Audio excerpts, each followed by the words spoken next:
Welcome to the Mom Owned and Operated podcast, the podcast about moms and for moms, where we have candid conversations about running a business, raising a family, and remembering ourselves.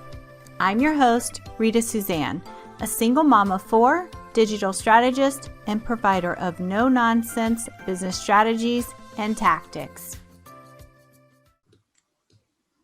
Good morning, everybody. My name is Rita Suzanne, and today for Mom Owned and Operated, I have my guest, Sarah Masci, and I'm so excited to talk to you today, Sarah, and please tell everybody about you and all of the things. Yeah, thank you for having me, Rita. I'm excited to be here. I was so excited when I saw that you were creating this podcast because it's so, it's just this whole like mom-owned business thing is there's so much that goes into it, right? Just juggling all the things. And so a little bit about me. I have four kids, from the ages of, when this goes live, he'll be almost 9 up to 16. So my oldest is 16 and they're all boys. We have 2 dogs. We have 5 chickens. Oh my gosh. I'm married. And so that's like my home life. And, we've all been home together for almost a full year now, which has been really crazy. It's been hard, but it's also been, it's been a blessing to just really have like the time together that we otherwise wouldn't have had if everyone just was living their normal life. So, it's a very, very busy household. And, I have been running my business since my oldest was born. Well, I started my business basically, when he was a baby. So it's been about 16 years that I've been running my business, and it's taken all sorts of twists and turns over the years. I definitely did not start out doing what I'm doing now.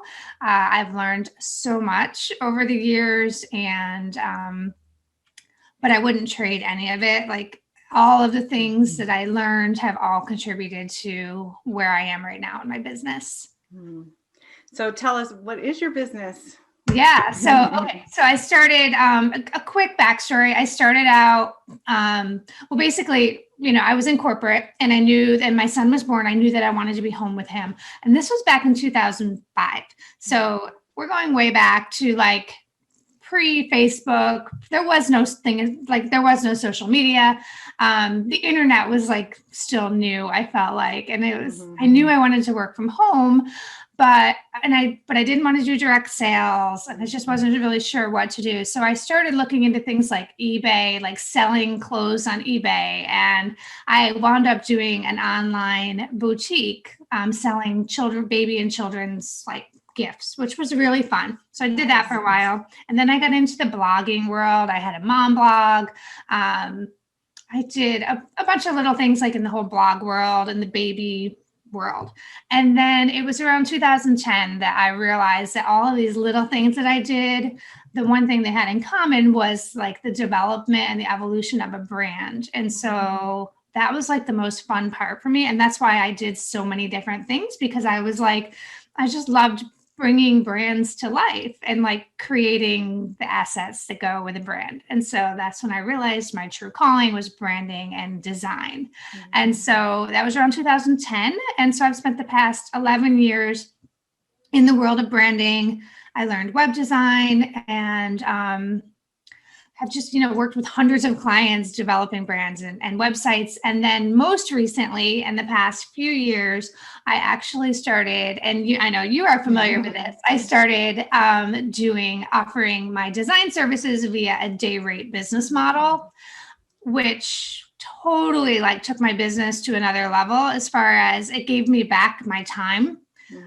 Before doing day rates, I was like working every day. I was constantly I felt like I was on that hamster wheel of like constantly working on clients and chasing new clients and it was crazy. And so moving over to a day rate model really like helped me get some of my sanity back and helped me to have days off and not be working so much. And so that was amazing. And then just in the past like 2 years, I have spent like teaching other designers how to do that. So. Well, as one of your students, I can tell you that actually transformed my whole life, because like you said before, when you are taking on projects, you're taking on this project, it's that whole feast and famine where you're taking on this project, you start the project, and then you have to still go out and try to find new clients because so at the same time, you're working on multiple projects and it feels like you're never going to get done. And by the time you get done with the project, you've already been paid months ago. So that's why you have to keep on getting more and more clients in. And then it just felt so overwhelming. And so when you started your whole course and everything, even though I was doing them sporadically, I just remember when I first started, it was the best month of my whole business. And I had been in business for, I don't know, 5 or 6 years at that point. Yeah. And so it just transformed everything for me as well. Yeah.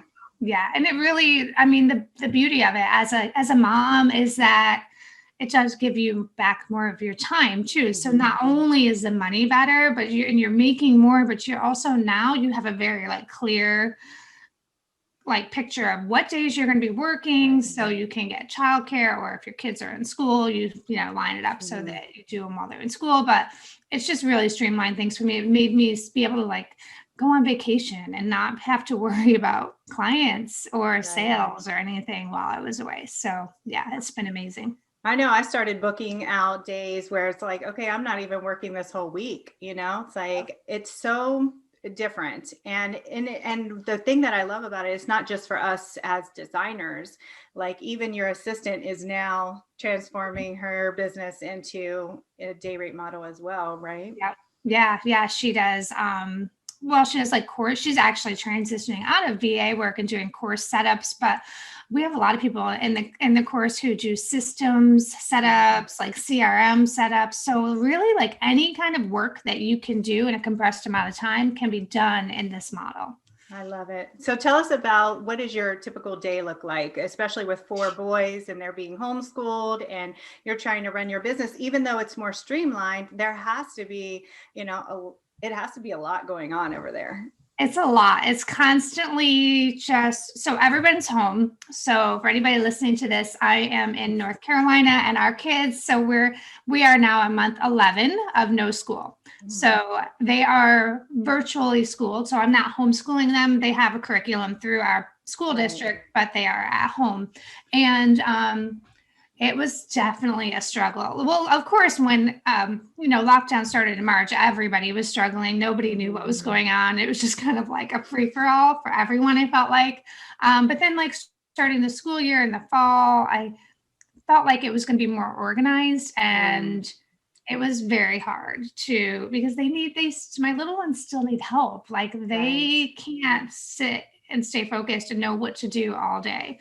So, we did actually hire a tutor to come in 4 days a week and sit with them, my younger boys, and help them with school. So it's been wonderful that I now can actually work and not feel like I'm trying to help them, trying to work, going back and forth. And so, but my typical day really is, because they're older, there's no naps. I don't have to change them or feed them or anything like that. So it's still a work day for me. They're just in here a lot, asking me questions. And I'm kind of always trying to redirect, go back and do this. So that kind of thing. But I do work pretty much every day now. I do design work, not as often as I was, because I'm really focusing on my courses now and my coaching program. But, I'll still do an occasional intensive for a day, and then I may have a day of calls. And then I do a lot of content creation now. So content for my programs, not even necessarily marketing, but just expanding on my course and turning it into a higher level coaching program. So all of the content that has to go in there is really what I've been focused on. Yeah. And even creating content is such a struggle. I know for me, when I'm trying to sit down and create content and one of my kids come in here, I'm just like, oh my gosh, I have to start all over. It's so frustrating because, here they are coming in and you want to help them and everything, but you also need to focus and get forward, because otherwise I'm going to be here all night because I haven't even gotten through this one thing. Yeah. And you get distracted. So what I actually found worked best for me was getting up in the morning before they all wake up. Like, I feel like that's my most focused time. By like 5 o'clock, my brain is fried and all I want to do is lay on the couch and like scroll on Instagram or whatever. Right. Or eat dinner, whatever. But like in the morning, I wake up and my brain's kind of already thinking about all the things. And so I just get up earlier than everyone, usually about 2 hours earlier than everyone, so that I at least know that I have that time. But of course, we did get a puppy this year. And so now I have a puppy that needs to get up. Go outside all the time. Well, that's a good way to get up out of bed, right? It's like, oh, I don't want you to have an accident. Let me take you. Right. And then he sits here and he wants my attention. He wants me to throw the ball, and it's so he can be annoying. But so I do get a lot of stuff done in the morning. Yeah, I think that's good. Like a lot of people have that tip. I am the opposite. I will stay up all night and work and then try to do as much as I can at night. I don't even know why, but if I try to get up in the morning, I'm doing the scrolling in the morning and not really focused on anything. But I don't really think that lends to me creating content or even marketing myself. So like, how do you do all of that and still market yourself? Because you're doing that consistently and very well. Thank you. I'm glad that it appears that way. I don't feel like I'm doing that great. So I've just, really it's just for me it's always been about making connections and staying connected. So when I connect with people, I really make an effort to check in with people. If it's been a few weeks since I chatted with someone, whether it's on Instagram or on Facebook, or Voxer or Slack or whatever, it's like always just kind of checking back in with people and building relationships, getting to know people. I mean, my entire business has been built on relationships. Right. I do use Facebook ads now for my course. So I that's kind of like my fallback. I know that if there's a few days go by and I can't be out there being visible and talking, I know I've got ads running and they're doing that work for me, but I can't 100% rely on them. So I'm always trying to come up with a better organic content strategy, which I will be the first to admit is like my biggest weakness is like, I can't even believe that you're saying that, because your free mood board challenge and all of your other things, like they have really filtered in you a lot of clients and customers. So I'm surprised to hear you say that because, but I understand what you're saying because you're probably feeling like it's not enough. Yeah. And I think it's that like from the inside of the bottle looking out, I feel like I don't see what other people see. I'm just like, what am I doing? What do I need to be doing different? I'm always like trying to think of what do I need to do next? And so I'm trying to be better at just chilling out a little bit. Overall. Yeah, right. Because we're always trying to control, as a mom, like we're always trying to control all of the things. And, as a business owner, like this represents us as a person. So we really want it to be perfect, right? And it's hard to attain that perfection when we have so much to do. And I think another thing for me is that my audience has shifted. So prior to a year ago, my audience I was looking for design clients. So I was always marketing to people who needed design services. But now that I really don't do that as much anymore, the clients I work with are all referrals or repeat clients. And so now I need to be marketing to people students. Yeah. And so that's where I've been like, how do I pivot this? So I think that was the biggest content struggle. But that's also such a good lesson, right? For other people, especially new people, to understand that your business is going to pivot. It's going to grow and it's going to go in all of these different directions. And really knowing who your target audience is how you're going to actually speak to them and reach them. And I think that's a lot of times where people like become lost. Who am I talking to? I think that's why my course does well, is because my audience is me from a few years ago. I say that all the time. Like I feel like all my clients are me from when I first started, like they need to know all the things that I needed to know at the time. But I did, it's a lot. So tell us, what is your biggest challenge? I mean, since you've started your business, I know this COVID thing and the kids being home is a big thing. But what has been like the biggest challenge for you overall? It's really been just about balancing and not.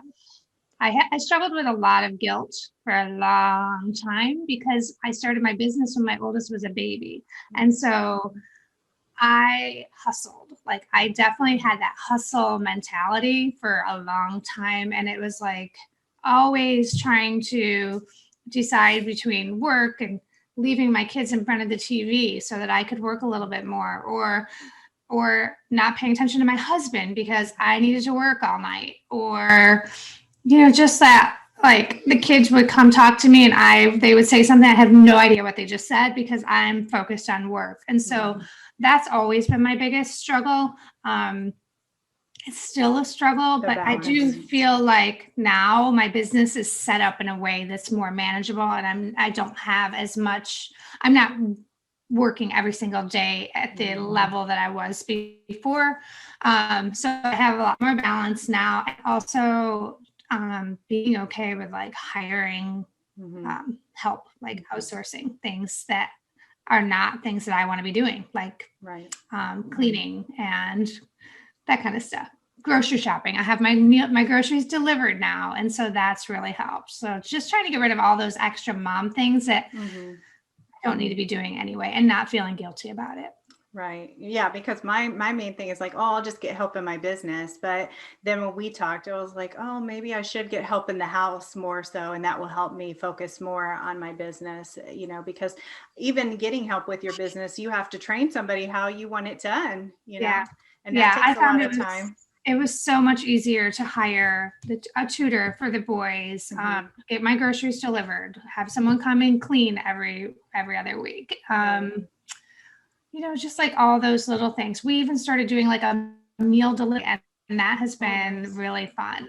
Nice. So it's been just like any little thing to like lighten our load so that we can focus on work when we need to and time with our kids when we're not working. Yeah, it has to be hard with your husband working at home too. I mean, it's a blessing because he's there to help, but he's also has to focus on his job as well, or his business. Yes.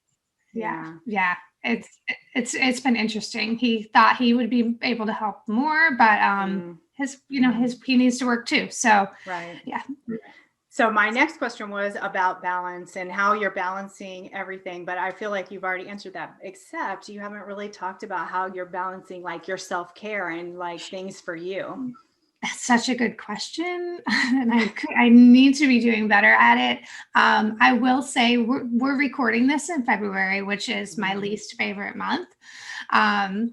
Self-care for me is being outside. It's 100% outside, walking, being in my backyard, doing things and like, not like manual things, but like, I like to like being outside, right? Yeah. Like even like if it's like landscaping stuff or like trimming bushes, like it's therapeutic for me to like be in the yard.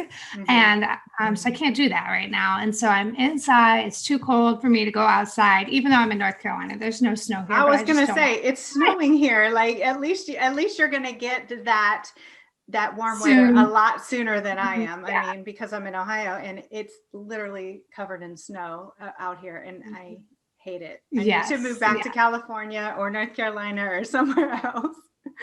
Well, I'm from New York, so I'm used to all the snow, but even here, it's just like, I don't want to be outside when it's cold.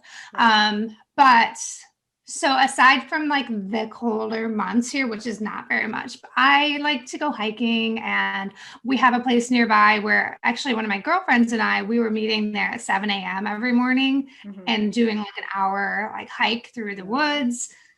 Before everybody woke up, like I would leave the house at 6:45, go meet her. We would do that for an hour, and it was just a great way for me to start the day.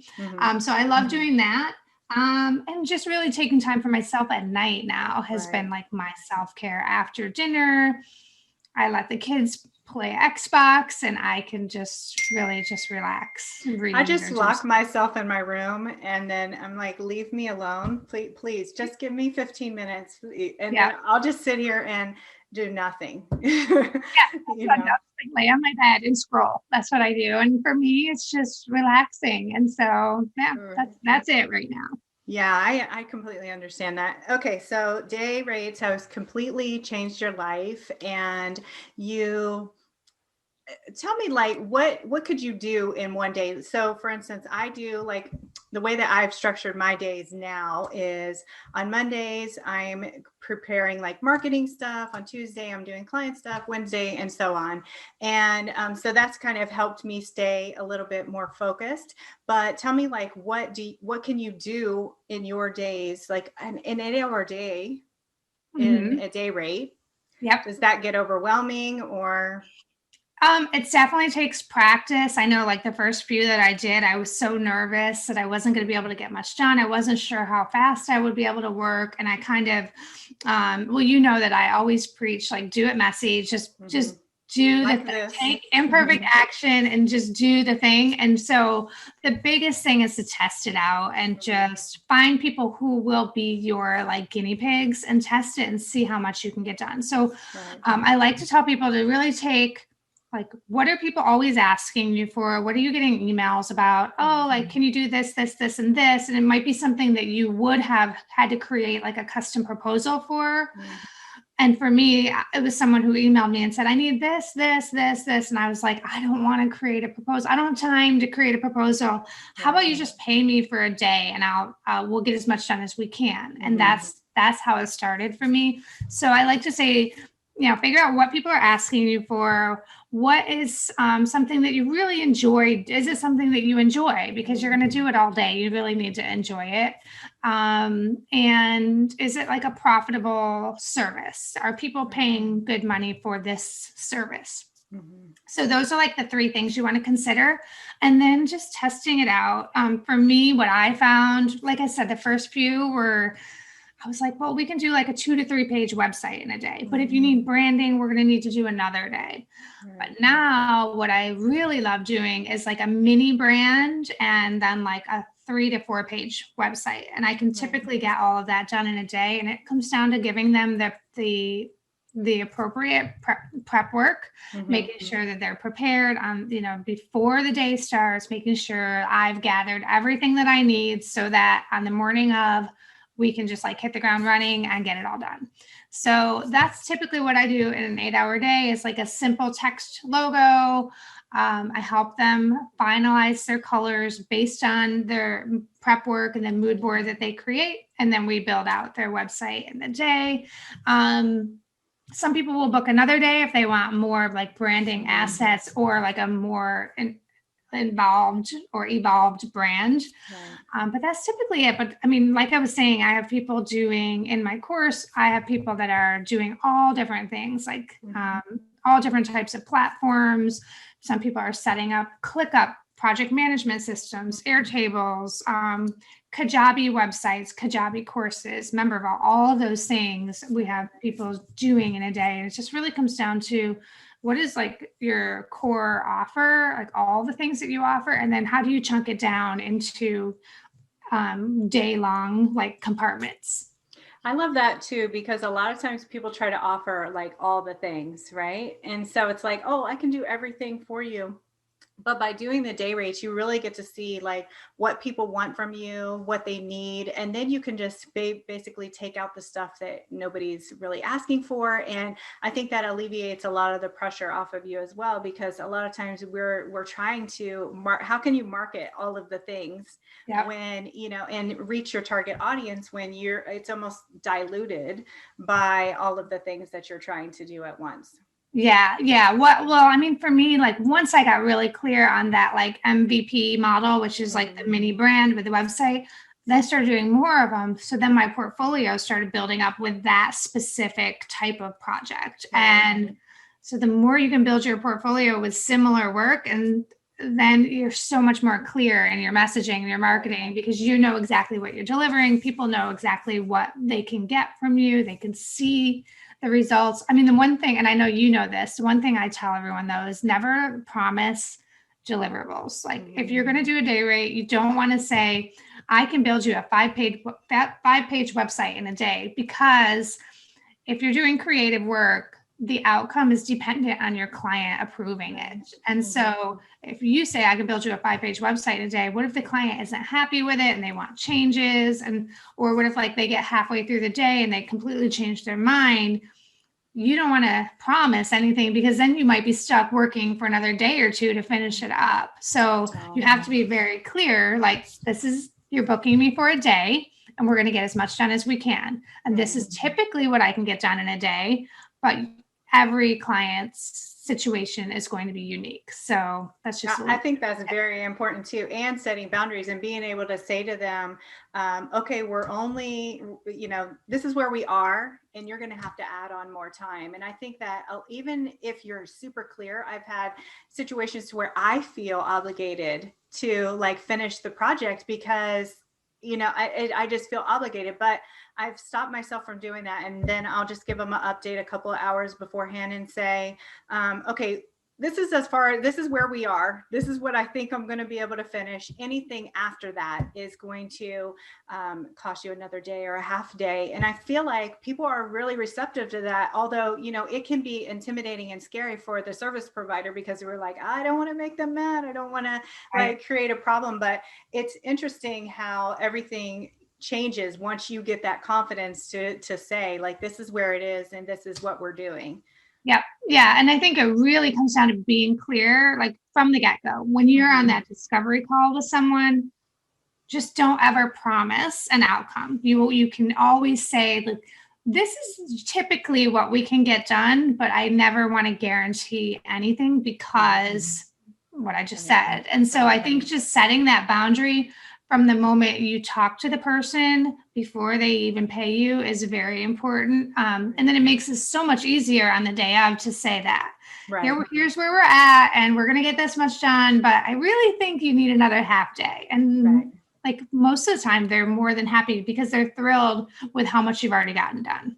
Right. And that's the beauty of it, is that you also, as the service provider, get to see the progress that you've made. And it's almost like, wow, okay, like I did this whole thing in one day, and it makes you feel more accomplished versus like trying to juggle the 5 projects that you have going on, and whoever's yelling the loudest is the one getting the attention, right? Yeah. And then you feel like you're letting your clients down. You're always, usually for me, I don't know about for you, but by the end of it, I used to have like resentment almost towards all the clients, because I was like, oh, this did not turn out. And I would second guess myself, thinking like, this cannot have been a good experience for them, because it wasn't for me. I'm feeling stressed. I'm feeling overwhelmed. And so like, you want to make it a good experience for that referral and for that, further business. But I feel like, in that old model, I just don't see how people can do it, unless they're charging way more and they have a team and they're not getting burnt out. And,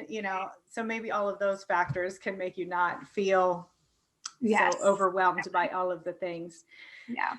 Okay. So one of my last questions is, if there was another like mom who was interested in starting her own business and she came to you, like, what would your advice be for her? I think that my best tip is to find a mentor who's gone before you. Don't try to do it all by yourself. Don't try to figure it all out on your own. If you can, hire a coach or someone, or join some sort of a mentorship program. If you can't hire a one-on-one coach, is there a program or a course that you can join that's more affordable, that gives you a mentor? I tried to do my business on my own for me too. 10 years. 10 years I did, and 10 years of hustling and bootstrapping and stress and frustration. Like, why isn't this working? Why am I not growing? Why is this taking so long? And then as soon as I hired my first business coach, within months, like I had my first 10K month. And then I'm not saying that would happen for everyone. My business it's already established, right? Yeah, but really just the faster you can get into some sort of a mentorship program, I think will do wonders for anyone starting a business. Well, I do have to say, like last year, even though I was in your mentorship program, I wasn't super involved, but I saw everybody else in, just because of my own issues, but I saw everyone else doing so well in creating the connections and doing and launching all of the things that they had planned out for the year. And so I agree 100%, like getting into some type of having someone that you can bounce ideas off of is great, because otherwise you're just going to sit there and, like you said, try to figure it out, and also doing it in the most affordable way. And I feel like a lot of times it's just almost like you're just baby stepping it versus running. And so it's super important to hire the right people, because there's a lot of controversy going around right now about some coaches charging extravagant amounts and not really delivering what they promise that they're going to deliver. And I feel like make sure that just because someone charges a huge amount doesn't mean that you're going to walk away with what you want. And so really do your due diligence and find somebody that you connect with, that is going to really help you go that extra mile. Yeah. And if you see someone else doing what you want to be doing, like connect with those people and find out who did they learn from. And so getting referrals, coaching referrals, that kind of thing is really helpful. Yeah, I agree. Okay. So if anybody wants to find you online, how can they find you? So I'm in the process of rebranding. My current website is brackenhousebranding.com.